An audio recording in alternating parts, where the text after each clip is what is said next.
Okay, some houses' LlamaArts animations are different for some reason. Outside, he noticed the blinds moving and turned to look at me. Practically threw the blinds back into place. You're dead. Anthony He saw you. in the kitchen, listening for any more noises. We heard the sound of the gate to the backyard opening, as it was right outside the kitchen window. God damn it, I said. I forgot to shut the back door. Shut the back door? You forgot to lock it? Oh no, come on! Anthony urged me to run and shut it. I made it to the hallway leading to his back door, and Oh, you're dead now. There was a silhouette standing out Don't just stand there! Run! Run away! Back door. I don't think he noticed me, but he was surely looking into the house. Oh yeah, he is. He opened the door and stepped inside. Oh nah. I tiptoed to the kitchen and motioned for Anthony to follow me upstairs. We made it to his room as quietly as possible, pulling the door shut to avoid making any noise. We crawled under his bed. He had cloth covering the bottom of his bed, so you couldn't see anything under it unless you actually moved the cloth. The doors downstairs all opened, each one getting closer to the stairs. Thumps finally began up the stairs, and he was right outside the door now. Oh, you're dead! You're dead! You're dead! You are dead! You're dead! You're dead! You're dead! You're done! You're done! You're done! The door to the room opened. Oh no, you're dead. I could hear Anthony's breathing. Shut his mouth up! Shut his mouth up! No, you should have grabbed tape! No! Shut his mouth up! Shut him up! Loud. Shut him up! Shut him up! Shut him up! We do nothing! Just shut him up! Shut him up, man! Come on! What are you doing? I could hear the coat hangers being slid around as the fabric of the jackets and coats rubbed against each other. Oh, he tried to find them in the closet. Over to the bed and stopped. Okay, we don't see the shadow of the footsteps though. I felt like my heart was about to explode. Shut up! Stop! Stop breathing heavily! Cover his mouth! Finally, now you do it! But now it's too late. Because you did not cover his mouth that early, and now you're dead. He knows you're under the bed. He knows, man, he knows. There's literally no escape out of this. You're dead. That's what you are. You are dead meat. Nothing but silence in the room now. Oh no. We laid still for so long. He knows you're under the bed. He wasn't even in the room anymore. But he is in the room! He is in the room! He's just waiting to attack you. He moved away from Anthony's mouth and whispered in his ear, "You think we can make a run for it?" No, I don't think we can, because he knows you're under the bed. He was about to answer when the most disturbing, memory-haunting scream I'd ever heard filled my ears as Anthony was seemingly dragged out from under the bed. Okay. I crawled out and saw him struggling with the man. I desperately looked around for anything to use as a weapon. The screwdriver! On his nightstand.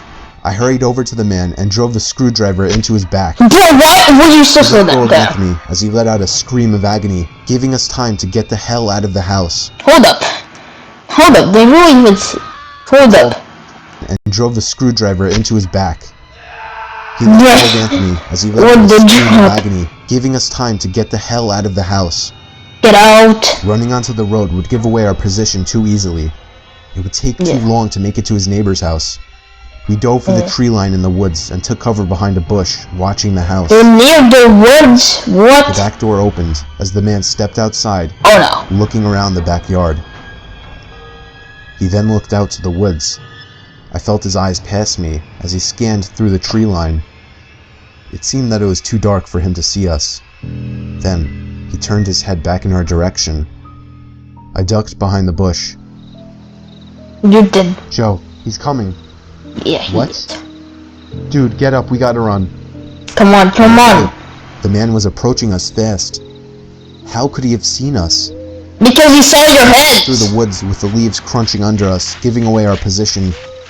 When Anthony tripped over something, I crouched down with him, hoping we had run far enough. Yeah. Not even 20 seconds later, oncoming footsteps from the direction we were running from came fast. Go, run! 2 trees away from us. Run away! Leaves. Moments later, the footsteps take off in another direction. No longer hear them. I took off back in the direction of the house. Go back, yes! While running, over the sound of leaves crushing and my heavy breathing, I could swear I heard leaves crushing from behind us. We went back to his backyard, into his house, and this time, remembering to shut the back door.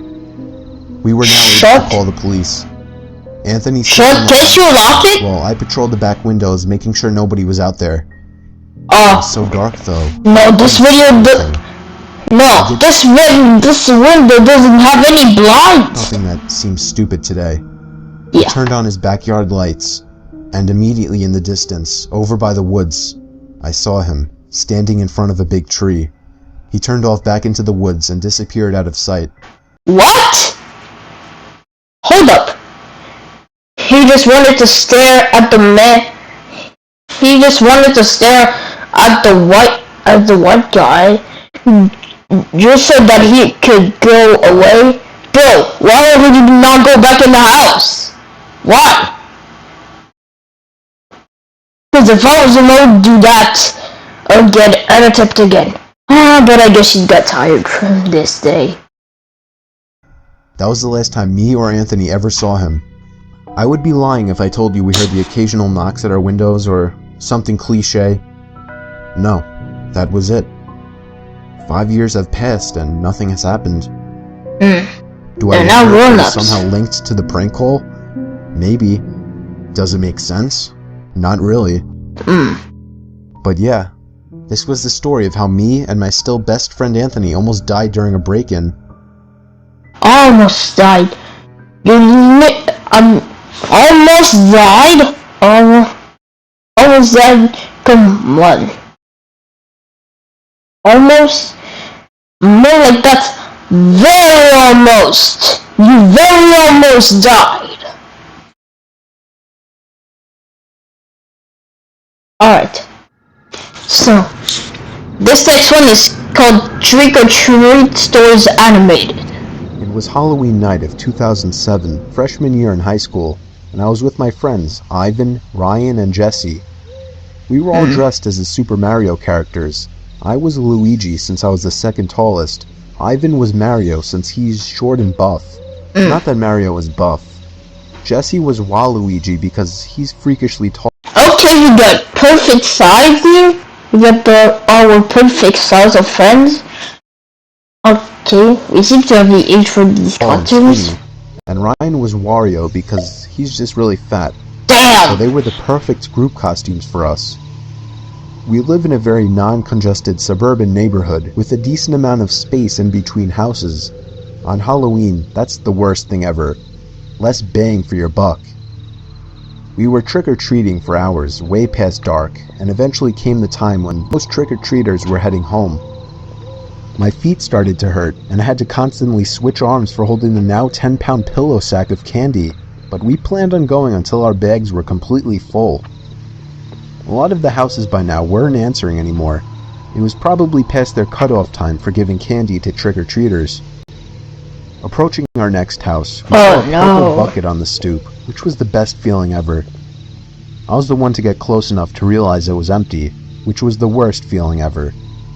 I turned around when I heard a knock at the window of the house. What?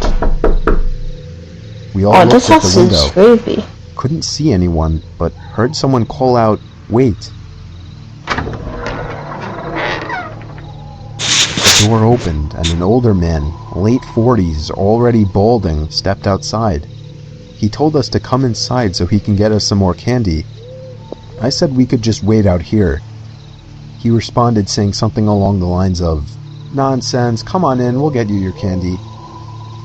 Ivan...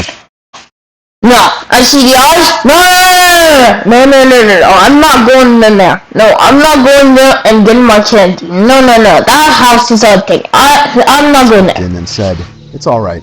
Come on, Dan, let's go." I told the guy to take care and apologized. He just take care and apologize?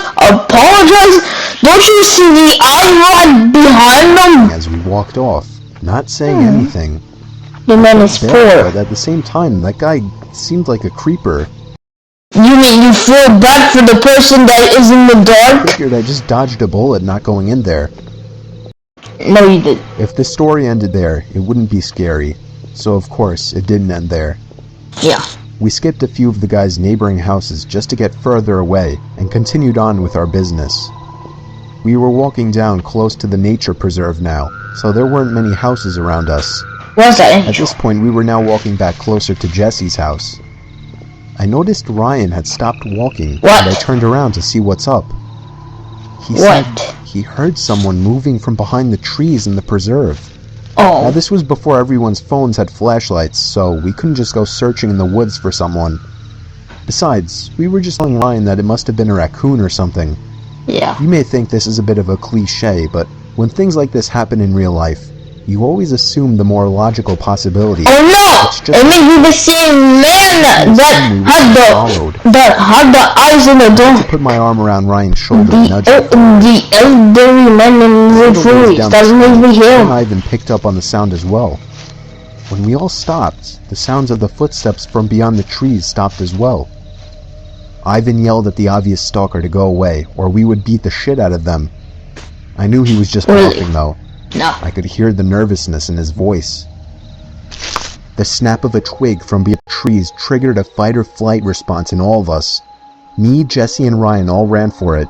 Ivan was at first charging to attack, but he quickly followed after realizing we had all taken off.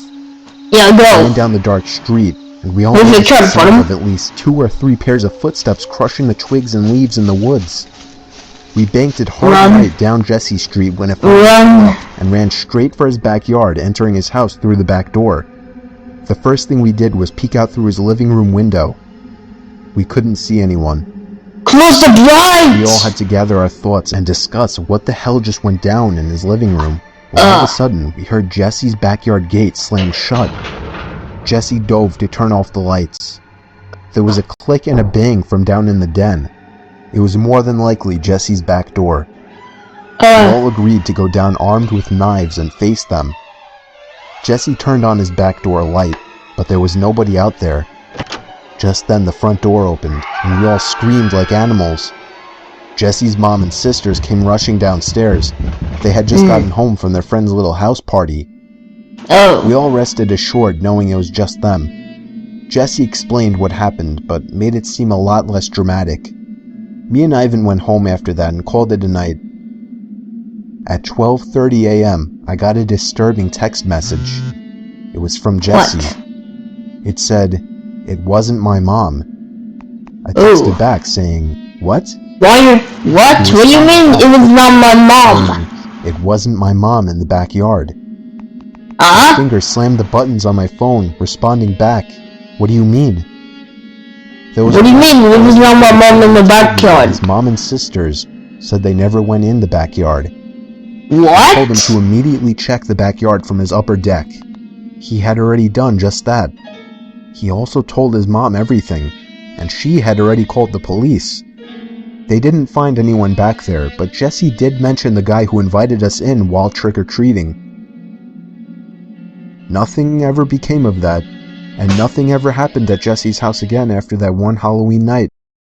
What? The guy who invited us in while trick-or-treating. Nothing ever... Okay, they are the Easter eggs. Okay. We got the Slender Man, Jeff the Killer, and I don't know what the rest of these two are. I don't know what the rest. And nothing ever happened at Jesse's house again after that one Halloween night.